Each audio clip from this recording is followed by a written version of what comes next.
favorite books that has helped me on my weight loss journey. So prior to losing 36 pounds, back in like 2014, 2015, I had a really hard time staying consistent.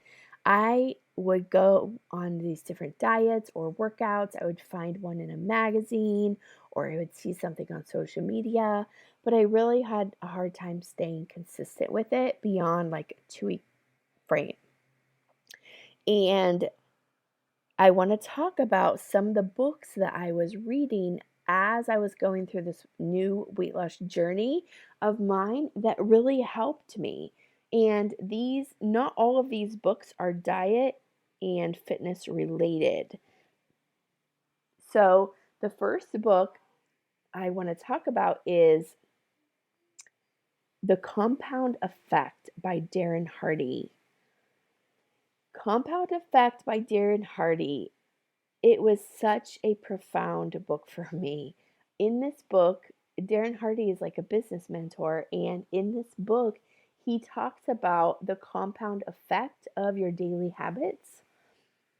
The things you do every day may not seem like making a difference, but if you think about like a bank account when it compounds daily, not all bank accounts compound daily. Some compound monthly, and then some compound daily. So think about if you deposited a penny into a bank account every day and it doubled every day. So that one penny turns into 2 pennies, and then 2 pennies turns into 4 pennies, and 4 pennies turns into 8 pennies.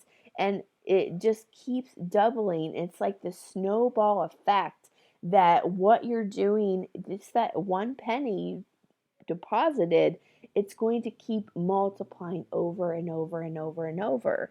And this is when I really started to understand like my daily habits was it was a compound effect. Like getting a good breakfast in might not seem like it's a big deal from day to day, but over time, after several weeks, several months, a year, you can really start to look back and see the effects on that. So if you're having a hard time sticking to something or creating a daily habit, I highly recommend The Compound Effect by Darren Hardy. Now, the next book I read right after that one, and it was very similar but slightly different. It was called The Slight Edge, and this is also a business book, if I remember right, but I think he does compare it to like a runner. And in the book, it's been several years since I read these books. Actually, I'm thinking about maybe I should just go and reread them because it's been so long. But The Slight Edge, he talks about going the extra mile. And in The Slight Edge, it talks about this, like, I think he was a runner or an athlete. And if you do the same thing that everyone else is doing, you're going to have the same similar results that everyone else is having. But if you are willing to go the extra mile, going one extra mile every day, you are going to eventually have this slight edge over what other people are doing. So, if you are ready for not just regular results, but actually extraordinary results, then I highly recommend The Slight Edge. And I will leave the links to these books in the show notes so that you can just go onto Amazon and grab them, whether you want the, a hard copy, Kindle version, or an Audible. The next book I read kind of midway in my weight loss journey, and I was blown away. It's called Women, Food, and Desire, and it's by Alexandra Jameson.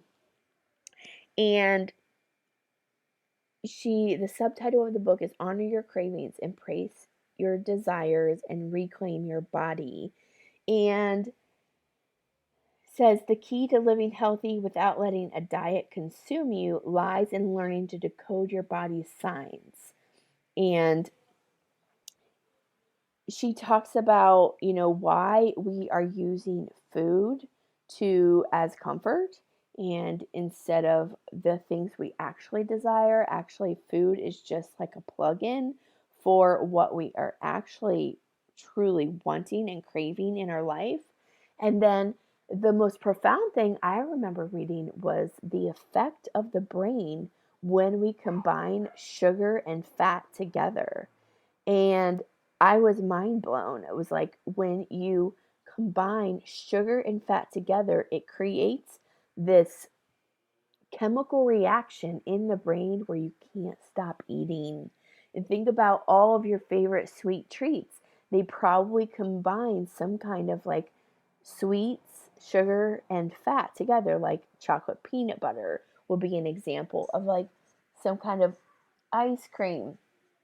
This is combining sugar and fat together, and it causes like this chemical reaction in your brain where you need to stop, but you just can't. You just don't want to. So again, if you are struggling with any kind of food addiction and you want to learn more about how the body processes foods and why we're craving these foods, I highly recommend Women, Food, and Desire. And then just a few years ago, I picked up this book by Jillian Michaels. Now, I love Jillian Michaels. She was one of my very first mentors, fitness wise. I remember watching her on The Biggest Loser, and I loved one of her programs, the 30-Day Shred.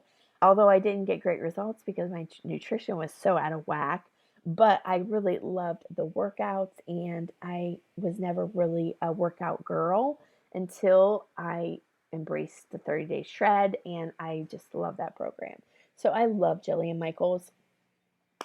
Now, in her book, The Six Keys, she talks about how to unlock your genetic potential for ageless strength, health, and beauty. And in here, she talks about the different keys to anti-aging and when it comes to your health. And she talks about diet, she talks about exercise, she talks about stress, sleep. And so I really love this book. She does talk about different techniques and the effect it has on our body, but particularly from the lens of anti-aging. And the last book I want to talk about, I'm actually not finished with. I have it on Audible, and it's called The Body Keeps Score. And I had heard about this book being talked about for probably a year before I actually picked it up and started reading it. And it talks about trauma in the body and how our body reacts to trauma. So the body keeps score. Highly recommend that if you are holding on to body fat, even though you're eating right, even though you're working out, but your body's just holding on to fat. The Body Keeps Score does talk about trauma in the body. Thank you for listening. And before I